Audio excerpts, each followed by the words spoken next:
baba, meron pa ata ito si Laila. Ay, ano to? Meron na naman ang observation ng COA, 2015 COA audit observations ng DOJ. Verification and analysis of the account advances to Special Disbursing Officer showed that from January 1 to December 31, 2015, cash advances under the confidential fund were granted to Special Disbursing Officers or SDOs in the total amount of 173,755,064.92. Okay. Of this amount, only 49,943,81.57 was liquidated, as evidenced by the transmittal letters received by COA ICFAO, leaving an unliquidated balance of 123,811,983.35. Anak naman to ng saba, Laila, may violation na, ayan, 123.8 million ay hindi liquidated sa confidential funds mo noong pagkatapos ng taon, December 31, 2015. Tangina, what in the hell, Mary Grace Piatos, is this sorcery, Laila? Transmittal letters, okay na pala sa liquidation nung panahon mo, te. Pareho lang naman ang sinusunod din yung batas, Pero ikaw, 123.8 million, hindi liquidated ang cash advances. Ano to? Asan yung perang yan? Alam ko na isasagot nyo dito na hindi, SAS. Niliquidate naman pagkatapos nasita ng COA. Wait, so pwede palang ganun. Pwede palang i-liquidate afterwards, masita ng COA. Di ba yan ang minabato nyo kay Sarah? Na hindi proper yung liquidation? Ikaw dito, 123.8 million?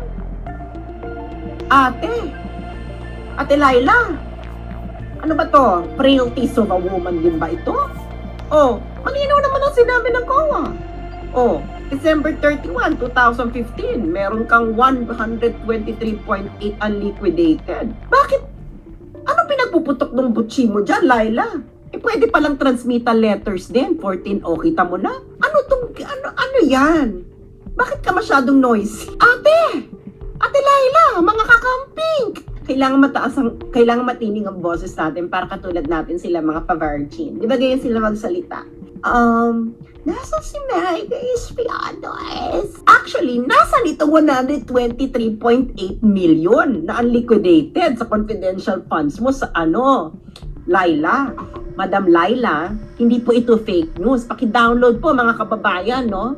Ang COA report, ayan na ang ating QR code. Asan ito, mga Bex? Mga kakampings?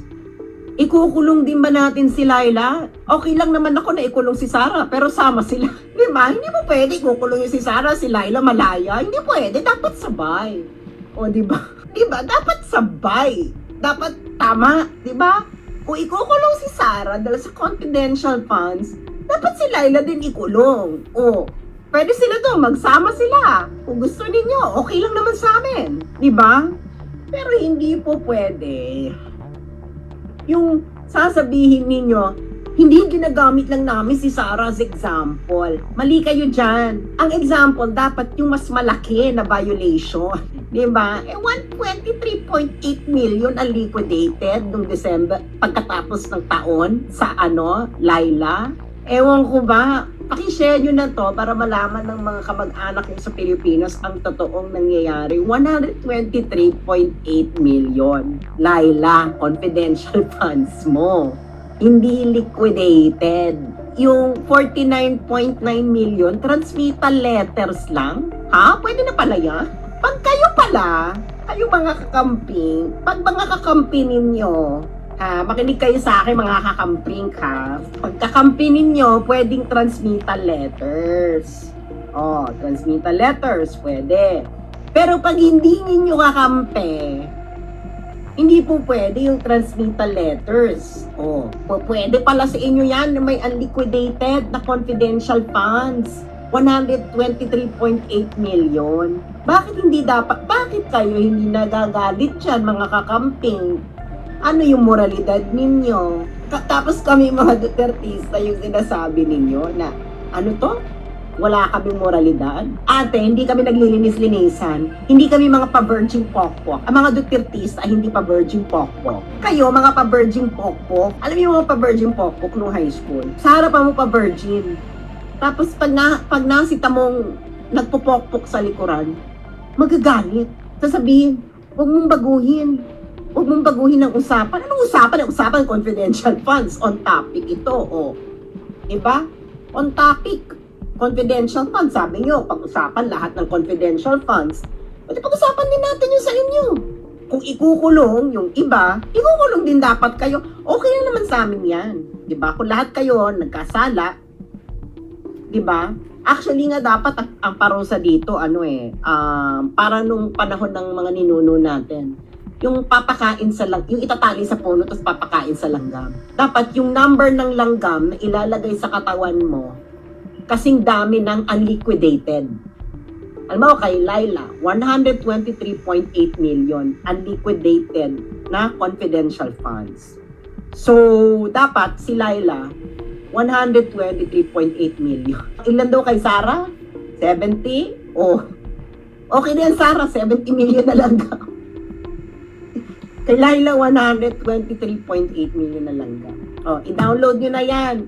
Oh, yung mga TikToker, pag-usapan ninyo yan. Ayaw pag-usapan ng mga kakamping. Actually, mga kakampings, maniniwala na ako sa laban ninyo. Maniniwala na ako. Actually, parang sabi ko nga, my God, napakadangal naman ng mga kakamping. Sila na ang rurok ng intellectual and moral evolution sa Pilipinas. Actually, na ako, parang gusto ko nang bumaliktad, ganyan. Kasi nga parang, shit, yung kakampings na lang talaga ang maaasahan natin para sa moralidad. Hinihintay ko to na ilabas ninyo kakamping. Hinihintay ko na parang, alam mo yung pag sinigaw nyo na, oh, si Sarah ikulong. Tapos sisigaw nyo rin, dapat si Laila din ikulong, siguro. Siguro nag-let Lenny lead kami, no? Diba? Oh, pero hindi. Hindi ganun ang ginawa ninyo. Kaya alam na namin yung mga galawang ganyan. Yun yung mga galawang, do as I say, but don't do as I do. Ibig sabihin, pa-virgin pokpok. Oh, Laila, dito fake news. Galing to sa COA audit report ng 2015 ng Department of Justice. Oh, huwag kang magmaang-maangan dyan. Pasalamat ka, kakampi mo ang kongres. Pasalamat, kasi mautak din to si Laila, no? Patapos na kasi to, 2015, 2016, tumakbo siyang senador. So, 2015, si ate mo, nag-resign niya ng October. Siyempre, hindi na siya mahabol. Hindi na siya DOJ secretary.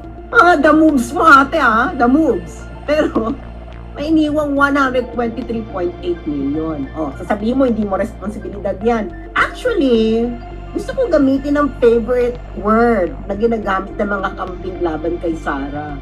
Command responsibility. Hindi, may command responsibility dyan si Sarah kahit sa pag-withdraw ng pera sa land bank. Kasalanan niya yan. Ina-apply lang naman namin ang inyong intellectual framework.